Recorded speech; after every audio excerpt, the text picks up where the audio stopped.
வணக்கம். பார்ட் 1ல் சில இதெல்லாம் கேட்டேன். இது வந்து பார்ட் 2. இப்போ பார்ட் 2ல் என்னென்னா, இப்போது நீங்கள் சுற்றிலாம் பார்த்துட்டீங்க. மணல் கொள்ளை நடந்தது, ஒரு பக்கம் கல்குவாரி மணலை நொறுக்கிறான். இதெல்லாம் ஜென்சி டீமுக்கு ஏன் எதுவுமே கேட்க மாட்டீங்களா? உங்களுக்கு என்ன வேண்டும்? முதல்ல அது தெளிவாக யாருமே பேச மாட்டீங்களே. முன்னாடி ஆட்சி இப்படி பண்ணிச்சு, இந்த ஆட்சி இப்படி பண்ணிச்சு, ஊழல்ன்றது வந்து தடுக்கக்கூடியது தான், தடுக்க வேண்டியது தான். அதில் எந்த மாற்று கருத்தும் இல்லை. ஆனால் உன்னை சுற்றி நடக்கிற ஊழலுக்கு நீயே துணை நிற்கிறியா? அதுக்கு அதை பேச மாட்டிய. நீ நாசுக்காக அதை கடந்து போறிய. ஓ, அதை பேசாமல் நீங்கள் ஜென்சி திமுக, ஜென்சி அதிமுக, இப்போ இதை வந்து இப்படி பேசக்கூடாது. ஜென்சின்னு பேசலாம்.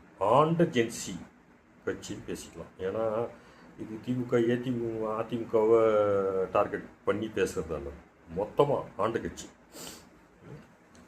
என்ன இது எப்படி நீங்கள் கடந்து போகிறீங்க? அதை சுற்றி இருக்கிறத இது வந்து நார்மலைஸ் பண்ணுறீங்களா? அப்படி தான்ப்பா நடக்கும்.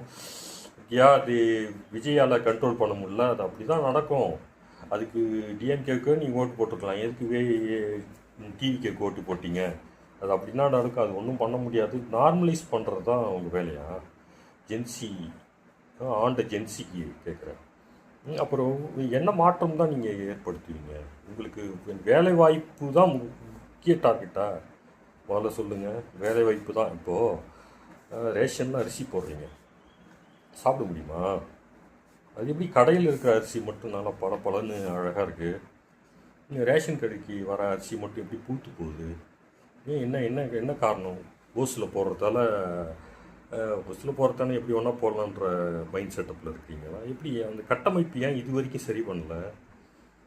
அந்த மாற்றம் தான் இப்போது தேவைப்படுது. அதனால தான் அவனும் மாற்றம்னு ஒரு புது கட்சி தொடங்கிட்டு வரான். இந்த திராவிட கட்சிகள் இது ஏன் சரி பண்ண முயற்சிக்கவே இல்லை? பார்த்தீங்களா, இப்போது ஸ்கூலில் யூனிஃபார்ம் கொடுக்குறான். பார்த்தீங்களா ஸ்கூல் யூனிஃபார்மை? ஒவ்வொருத்தவங்களும் மனசாட்சி தொட்டு போய் ஒரு ஜென்சி டிஎம்கே அது போய் செக் பண்ணி பாருங்களேன். அது முந்தைய ஆட்சியோட வீழ்ச்சி தான். அது ஒன்றும் பண்ண முடியல உங்களால். நீங்கள் பண்ணலை, இப்போ அவனும் பண்ண மாட்டான். இப்போ உங்களை கேள்வி கேட்டுக்கோங்களேன். இப்போ திருப்பியும் தான் ஒரு கேள்வி. ஆண்ட கட்சி ஆதரிக்கிற மனநிலை உங்களுக்கு ஏன் வந்தது? என்ன அதில் பார்த்துட்டீங்க? என்ன பொருளாதாரம் வளர்ச்சியில் மாபெரும் முன்னேற்றத்தை பார்த்துட்டீங்க? எதுலேருந்து பொருளாதார வளர்ச்சி வேணும்? இந்த நடுத்தர குடும்பம்னு ஒன்று இருக்குது. அதோட நிலையெல்லாம் நீங்கள் பார்த்துட்டிங்களா? பார்ட் 3ல் சந்திப்போம். வணக்கம், நன்றி.